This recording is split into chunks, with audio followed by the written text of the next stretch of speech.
So, it's a rainy day. I'm definitely not going to get to the chores that I want to do, the projects that I want to work on.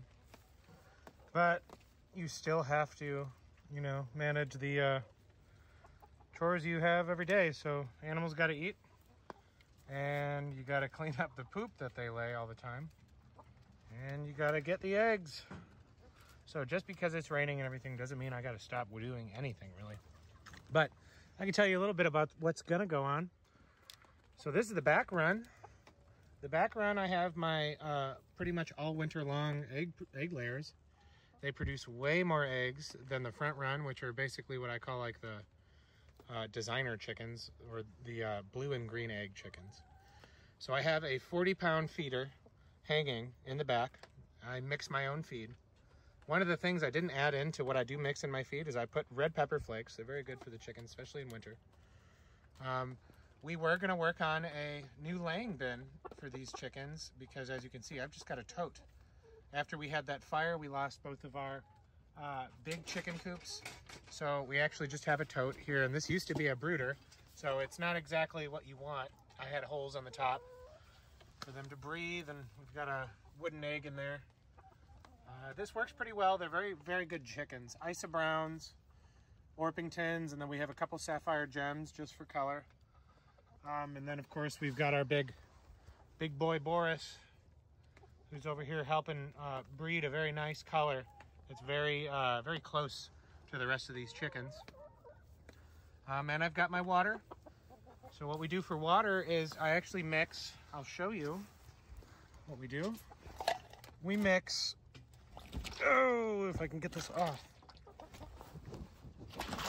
There we go. I'll put garlic cloves and actually mix in some apple cider vinegar in their water. I've been doing it since they were chicks. I don't feel like I'm going to stop now. It keeps fleas and all the other creepy crawlies away from the chickens. They seem to like it really well. You can also tell that after a rain, the bedding gets very gross. It's very deep. They like to dig these little holes over here into it. Sorry, I didn't mean to freak you out. But it is very deep. And we're going to be cleaning this out this spring and actually putting it on the compost pile. And we might be able to use it this year in the gardens. We might not. We have a little bit going already. One other thing that we were going to work on today was we are building a massive run so that we can put our new chicks, and we're even talking about getting turkeys, outside in this big yard with a whole nother big enclosed run for them to live in overnight, and then we'll be releasing them during the day, and that'll be to protect them a little bit more. And we'll go around and I'll show you all that stuff too right after this. Before I go in and start cleaning up and collecting eggs from the front run, I'll show you what I do. I work 50 to, you know, sometimes a little bit more than that hours a week. It's 10-hour days, 10 and a half or so, and sometimes I stay late. So when I come home, especially in the wintertime, it is dark, totally dark.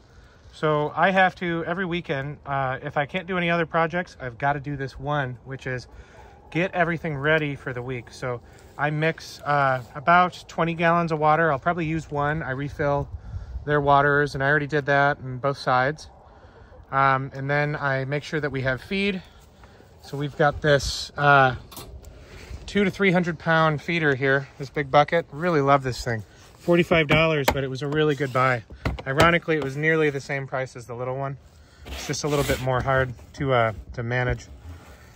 So I mixed everything up. You know, we get 2 bags of feed. I ran out of oyster shell and grit, but we get that every once a month. We get 2 bags of that, so 20 pounds a piece, maybe 40, I can't remember. And we slowly, bit by bit, I mix all 3 together. And then in the wintertime, of course, I add red pepper flakes. It's really good for them. I can't remember the exact reasons. I think it has something to do with keeping them warm, keeping their internal body temperature warm. And that's really good because we actually did lose a chicken for that freak cold that we had earlier this winter. And of course, get these locks. I used to take a little bit more care and put a bungee cord across those and then tie them up to the thing. I haven't done it since. I haven't seen a need for it yet, so I really haven't done it. Pay no mind to that. Yeah, it gets a little bit messy here sometimes when you're handling everything. And then I try to tarp it because I will likely not be back here since it is so rainy once I'm done until tomorrow night. Or maybe tonight I'll come back. And they didn't lay as many as they usually do, and that's probably because they lay throughout the day in the back run. We should get about, I don't know, I get about 14 eggs a day or so just off these, what we have. And we only have 18 hens and 2 roosters currently that are of laying age. Everything else is either in an incubator or too young. So this, I'll show you over here. On this side of the run, we have a few barnyard mixes, and then we have a lot of purebred hens that are olive egger and blue egg layer and some green egg layers. And then of course we've got our hard charger rooster Cornelius over there. So this little girl is an olive egger, and she will peck at every single egg you put near her unless it is laid in the bin. She used to be very skittish, and now she's a great little chicken. She loves to come over. Not right now, probably because I'm talking so loud.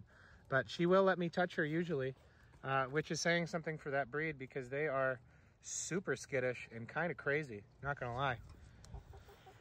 Whew. So on this side, we only have a 30-pound feeder, and that was actually because I didn't think to grab the 40-pound, thinking this one was enough. It technically is enough, but I do like, you know, you have to come through both runs just to get to the back one here. So I pack that one full of even more food, you know, an extra 10 pounds, and it lasts even longer. So I'll go the whole week probably without having to refill that. And they're at the point now where they understand how much they should eat and how much at any given time. So it's pretty nice. Same goes for this side. And they have a little bit more over here. So our new laying bin was going to be a little bit different on this side. I'm going to have to probably punch her a little bit if she gets a little close. Not hard. Now, is there any eggs on this side? That is one thing. I don't know. Sometimes they hide them. Or they're just afternoon layers. This side is weird. You know, as chickens go, we have a lot of Americanas, and like I said, these are the barnyard mix ones. They're actually Cornelius and Boris's sisters. They were friends of our, friend of ours gave us 10 chickens, 5 became roosters, 5 hens, and I put all of the hens on this side because we're really trying to breed that side. Those are purebred hybrid chickens, and we really like the traits they have, and we've selected the right rooster, in our opinion, for that side of the run with all those chickens. I'm kind of surprised. We really don't have that many eggs here today. You know, I mix their own feed minus the pellets. We've all heard about the Tractor Supply Pride feed issues going on. I don't know if that affected the brand that we use, but we have been thinking about it. I'm chalking it up to these chickens just lay way less in the wintertime. You know, I love these Americanas. They're so friendly. This is Chungus. She was one of our first chicks that we actually got purebred, raised from a chick. She lays beautiful blue eggs. Sometimes they're green, and sometimes you can't even tell what color they are. But it's a mix between the two. It's kind of like turquoise. And all these are the barnyard mix. They are the sisters to the rooster, the white one. We do not breed these eggs because, I don't know, brother and sister, it just seems like it's not going to be a good deal. So on this side, we only breed the blue eggs and green eggs, which would be from this guy here. That's Cornelius. He was our first dominant rooster, who, as you can see, he got frostbite during that freak cold.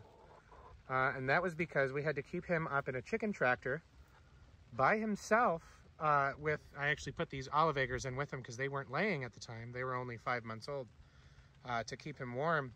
But it wasn't enough. He got a little bit burnt. And that was because we had 4 roosters in here that all ganged up against him and literally tried to murder him. So we liked him so much, you know, having a pure white rooster, that we saved him. And he's doing pretty cool, and now he's got a cool little mohawk. I think he looks very, very tough, and all his girlfriends seem to like him.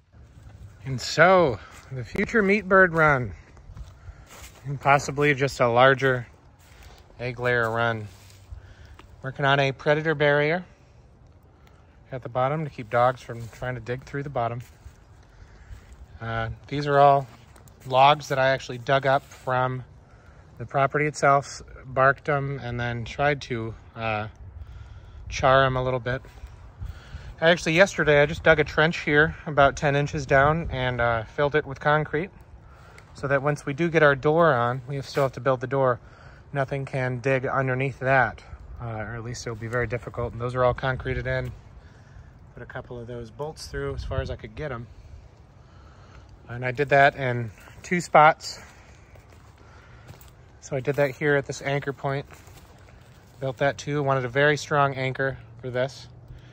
Fence isn't as stretched out as I wanted it to, but we are going on a slope here. So there's a lot to overcome when you're using fence with situations like that. And of course we still have another roll of fence that I got to use. And I will.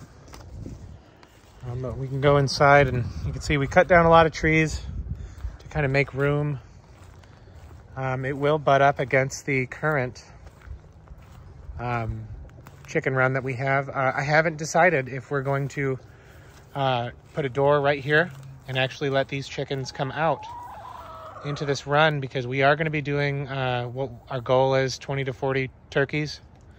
They'll have their own little space here, and we'll be bringing them food and fodder and all that other stuff. And then slowly but surely, we're actually going to be building another run for them, which will be a small forest pasture over here once we get all this done. And this will actually go down 2 of the terraces up here on the hill and then go up top there. So we'll actually have another whole gate and another whole fenced in area will be right here. Now I've been cutting down certain trees and just trying to open it up. I never wanted to cut down all the trees, and clearly some of the big ones, they're just going to stay. I like these trees a lot, you know, but some of them were dead, dying, and they need a little bit of space. And frankly, we needed this space for what we want to do here. So this one, we're actually going to make twice as big as the other one. And it's going to be where we can even hold ruminants before we actually move them into our pastures, because we do want to try to take care of a lot of this stuff here. I mean, it is totally covered. We put up a, if we put up a 5-foot fence, it should be really nice all the way up to that terrace there. And then maybe even pigs one day or something like that. Especially here in the woods, we have this terrace goes all the way back down the hill. And then over there, it actually gets to about a 8-foot drop down to the lower terrace and then our property line. So we have a natural barrier. So if I fence that off right there, while still being maybe 30 feet in on our property up the hill, we'll have a really safe place for all our animals in our cabin at the same time. That's a little bit about what we're doing. It does take time. Like I said, I work a lot. You know, I just can't do it all. And oh, look at that. Don't you just love when you leave tools outside in the rain, especially ones you use so much? My good linemen. Oh my. Number 1 for putting fence on, this is what you need. And this will be rusty if I don't go oil it up right after this. Those I'll leave there. I need to use them soon anyway. And I do like to use trees for fence. I know it's a little country, but you know what? It's all right if you change things. So what if the tree has a little bit of fencing in it? You just cut it out and you can redo it. Also on this side, we didn't have a super good anchor point, which when you're building a fence like this, especially to keep things safe, you want a good anchor point. I'm using this just for now. I'm actually thinking about running this fence down all the way on this side of the chicken run, just giving them added protection. Because as you can see, this fence doesn't get pushed in for no reason. Those are dogs, wild, but neighbors' dogs, whatever you want to call it. So we've taken precautions This is concrete that I've laid down at the joint between the hardware cloth predator barrier and the predator barrier that goes up 2 feet here and 6 inches into the ground. We've really tried to turn this place into a fortress, but you can see I had to use these extra zip ties to strengthen that connection, just because I was worried they might pull it down and then just make it right through this chicken wire. I don't really trust chicken wire, so I think I am probably gonna run this fence, maybe pull those posts out, move them out maybe 5 feet, keep using that tree, and come down this, and then maybe we'll have a walkway down the side of this. And another reason for that too is the chickens and turkeys will probably be able to jump on top of here and then jump out. So I may have to make a decent distance away from it. And we're gonna be clipping their wings too to try to keep them in there, because we have so many predators. It's ridiculous. Every chicken we've left out here for more than a couple days has been murdered by nature. As you can see, it was an old rooster of ours. I miss him. You know what? What are you gonna do? So that's about what we're doing over here with the chickens. Very pretty in the woods right now. Real pretty day. Wish it wasn't rainy.